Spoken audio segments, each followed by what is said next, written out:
Hey everybody, Corey here, coming at you with something that you would never expect on my channel based on the comments that I've made in the past. We've got a Spyderco PM2 and we've got a Benchmade Freak. Specifically, this is the M4 Super Freak as deemed by the community. Special thanks over to Tyler at Everyday EDC. I will link his channel in the description. Without him, I certainly would have never handled these knives. If you know me, you know that I'm not necessarily against Spyderco and Benchmade, but I do generally believe that their stuff is a little bit pricier than the materials would suggest. I don't know if the USA made price tag is justified when it comes to those prices, but anyhow, I think there's a little bit of brand equity playing its role there. However, today I wanted to do a brief introduction and my quick first impressions regarding the axis lock, which is on the Benchmade, and the compression lock, which is on the PM2. So we'll start with the PM2 because I think it's the easiest to demonstrate. So the compression lock, which is on a few Spyderco knives at this point, is this lock that you can see you have access to in the back of the knife, and when you press it, the knife falls shut like that. Well, for those of you who don't know, a compression lock is essentially your conventional liner lock, except it's basically backwards. So you can see here on this Civivi, it's a liner lock, and normally it's on the front of the knife, and you disengage it like this, and that's how you interact with it. Well, what are you doing? You've got this liner lock, and you are pressing against it to disengage it, and then the knife falls freely. Except, of course, it doesn't fall freely because, you know, your thumb's in the way, and you've got to hold the lock. So there's that. However, what the compression lock allows you to do is maintain the pressure on that liner lock, and your fingers aren't in the way of the blade. So, just by pinching this, you disengage the lock, and you allow the knife to fall freely. So far, one of the pros that I immediately noticed about this over the axis lock is that, for all intents and purposes, there's nothing new happening here. This is a liner lock in reverse. And what that means is that you've got the reliability and the trust of a liner lock with, you know, the compression lock placement benefits.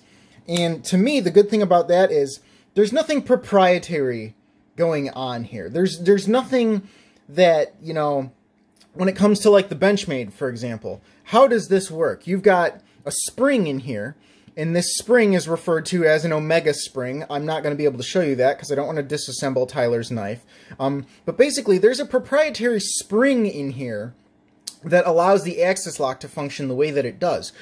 In my opinion, what that means, and what I think the compression lock has over the axis lock, is that when I won't say when, if your omega spring breaks, this knife is basically completely unusable because it won't lock and it won't close.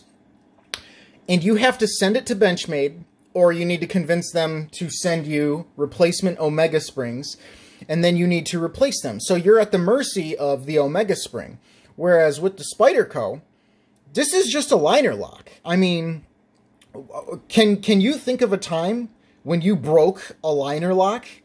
It just doesn't happen. I mean, you'd have to snap this piece of steel, and that's just something that's not going to happen. So when it comes to longevity, I like the PM2 because you will never ever have to rely on Spyderco if something happens to your knife. It's just you don't even have to worry about something happening to your knife because it's just a liner lock. Nothing is going to happen to this.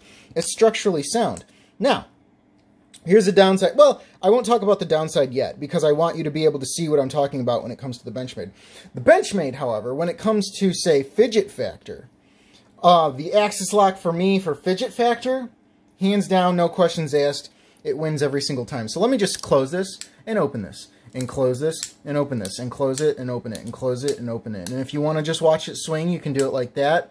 This is absolutely fun, and the only reason I can't do it better than this is because I'm trying to do it under the camera right now without running into anything.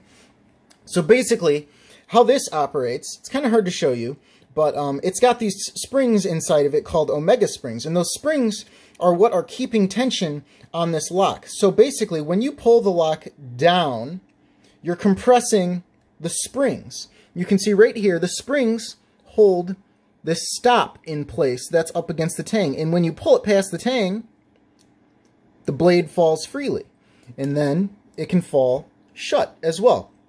So the same thing goes. Now, the lock bar, the spring tension lock bar, is held in place again by the springs. And when you decompress the springs, the blade falls open and you can open it. That's how it works. But again, if those springs ever fail, you're done. The lock does not work if the springs do not work.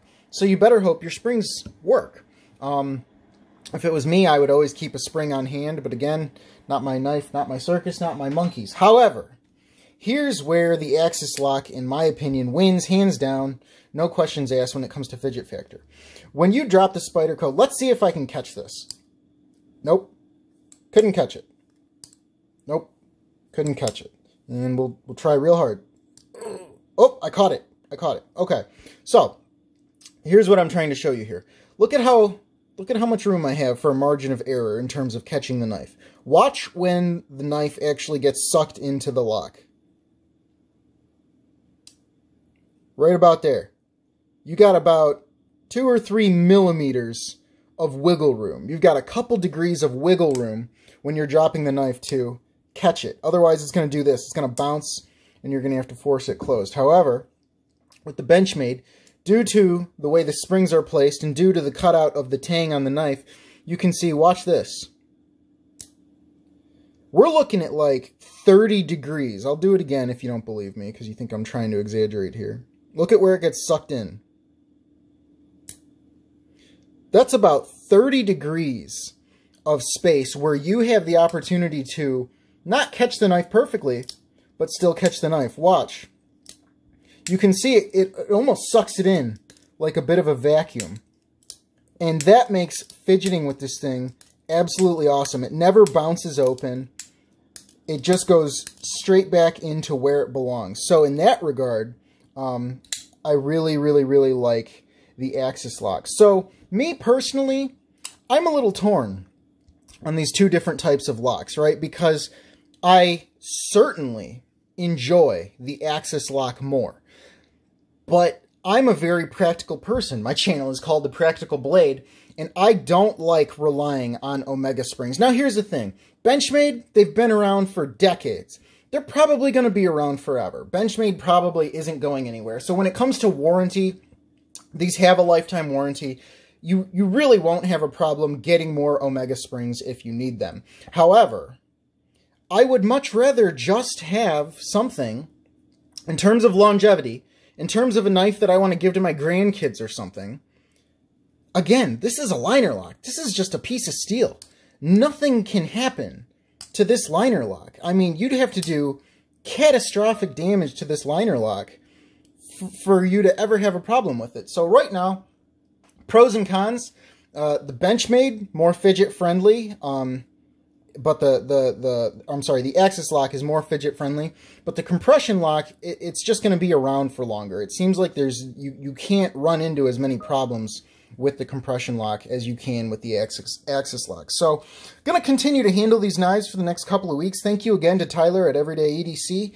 Hope you guys enjoyed this. Hopefully it cleared something up. If you're like me, you've never touched a Spyderco or a Benchmade, or a Spyderco with a compression lock at least. Have an awesome day. Thanks.